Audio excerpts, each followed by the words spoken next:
మా గ్రామంలో తిరుగుతూ ఊర్లో వాళ్ళ అమాయక ప్రజలతో బిందెల ద్వారా నీళ్లు పోయించుకోవడం, పసుపు కుంకుమ వేయించుకోవడం ఇలాంటివి చేస్తున్నాడు. అంతా ఇళ్లలో తిరుగుతూ ఇలాంటివి చేయడం జరిగింది. మీరు ఇట్లా ఇంటిగా ఇంట్లో పోటీ తిరిగి ఇట్లా జనాలు భయపడుతున్నారు మిమ్మల్ని చూసి. మీరు వెళ్ళిపోండి, ఊళ్ళో నుండి వెళ్ళిపోండి. నాగర్ కర్నూలు జిల్లా కల్వకుర్తి మండలం ముకురాల గ్రామంలో ఓ దొంగస్వామి అమాయక గ్రామస్తులను మోసం చేసే ప్రయత్నం విఫలమైంది. అనంతపురం జిల్లాకు చెందిన ఈ వ్యక్తి దేశ గురువుగా పేరు చెప్పుకుంటూ 6 శిష్యులతో గుర్రంపై గ్రామంలోకి ప్రవేశించి శివాలయంలో బస చేశాడు. గుర్రంపై గ్రామంలో తిరుగుతూ ప్రజలకు ఆశీర్వాదాలు ఇస్తూ ఓ ఇంటి మహిళ పసుపు కుంకుమ నీటితో సాగు పెట్టడంతో ఆమెకు దోషం ఉందని, శక్తులు పీడిస్తున్నాయని చెప్పి నేను వాటిని తొలగిస్తాను అంటూ నమ్మవాళ్ళకి ఇంట్లోకి ప్రవేశించాడు. మీరు ఇట్లా ఇంటిగా ఇంట్లో పోటీ తిరిగి ఇట్లా జనాలు భయపడుతున్నారు మిమ్మల్ని చూసి. మీరు వెళ్ళిపోండి, ఊళ్ళో నుండి వెళ్ళిపోండి. ఊళ్ళో నుండి వెళ్ళిపోండి.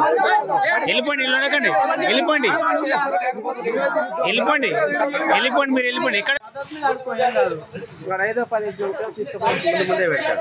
డబ్బు దండుకునేందుకు మాయమాటలతో మోసం చేయబోయాడు. గ్రామస్తులు ఈ మోసాన్ని గమనించి అతనితో వాగ్వాదం చేశారు. స్వామి సమాధానాలు పొంతన లేకపోవడంతో అతను మోసగాడని గుర్తించిన గ్రామస్తులు గ్రామం విడిచి వెళ్లాలని గట్టిగా డిమాండ్ చేశారు. గ్రామస్తులు ఏకమై నిలదీయడంతో దొంగస్వామి తన శిష్యులతో సహా తోక ముడిచి వెనుతిరిగాడు.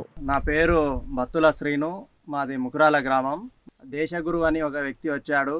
అతను ఒక గుర్రం తీసుకొని ఆ గుర్రం మీద తిరుగుతూ మా గ్రామంలోకి వచ్చాడు.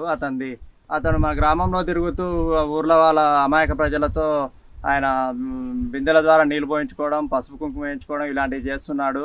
ఎవరు అంటే నేను దేశగురువునని, నేను మీ ఇంట్లో మంచి చూస్తాను, చెడ చూస్తాను, మీకు గవ్వలేసి చెప్తానని అంతా ఇళ్లలో తిరుగుతూ ఇలాంటివి చేయడం జరిగింది. అతను తొలుత ఎటువంటి డిమాండ్ లేదు అని, డబ్బులు ఏం అడగనని చెప్పాడు. తర్వాత మీ ఇంట్లో అది ఉంది, ఇది ఉంది, మీ ఇంట్లో చెడు ఉంది, 10,000 ఇవ్వండి, 15,000 ఇవ్వండి అని అట్లా డబ్బులు అడగడం స్టార్ట్ చేశాడు. అందువలన మేము ఎవరు నువ్వని మేమందరం, నేను ఇంకా మాతో పాటు కొంతమంది యువకులు వెళ్ళి అతన్ని నిలదీయడంతో అతడు పొంతనలేని సమాధానం చెప్పడం జరిగింది. కాబట్టి అతన్ని ఎల్లగొట్టడం జరిగింది.